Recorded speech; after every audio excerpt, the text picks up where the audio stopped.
Hi, I'm Claudia Fernandez, teacher at Language Ties, and today we are going to see passive voice. Passive voice sounds difficult, but in fact it is not. And I'm sure that if I didn't tell you the name, you would use it naturally. Of course, we need the explanation to be able to use it in different tenses. Shall we see it? Passive voice. Passive voice is used when the subject is obvious, when the subject is unknown, when the subject is unimportant, or we are talking about people in general.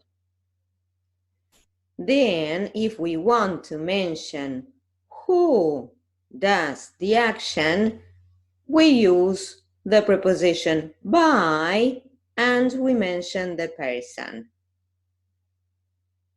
It is very, very common in reports of crimes or legal procedures, in newspaper reports, in scientific writings, in announcements, and notices.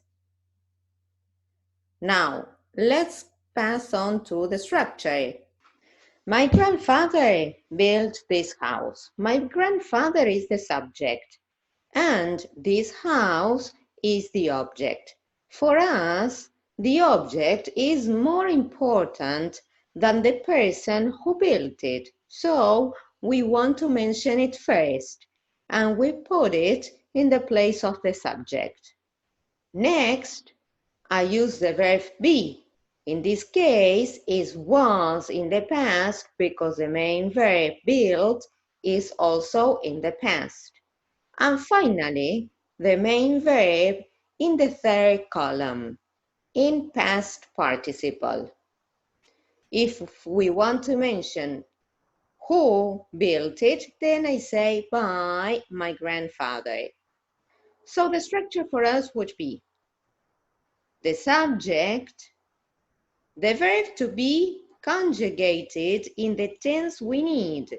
That is to say, it could be is, are, was, were, is or are being, has been, have been, had been, would be, etc.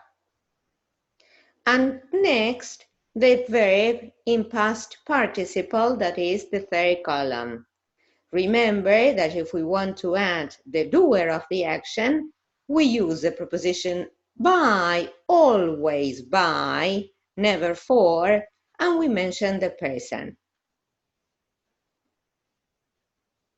Sometimes we may have two objects. For example, we gave the police the information. We is the subject, gave is the main verb, the police is the indirect object, and the information is the direct object.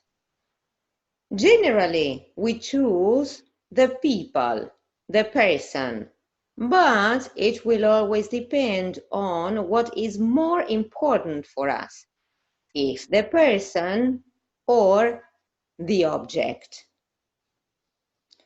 There we would have the police were given the information, or the information was given to the police.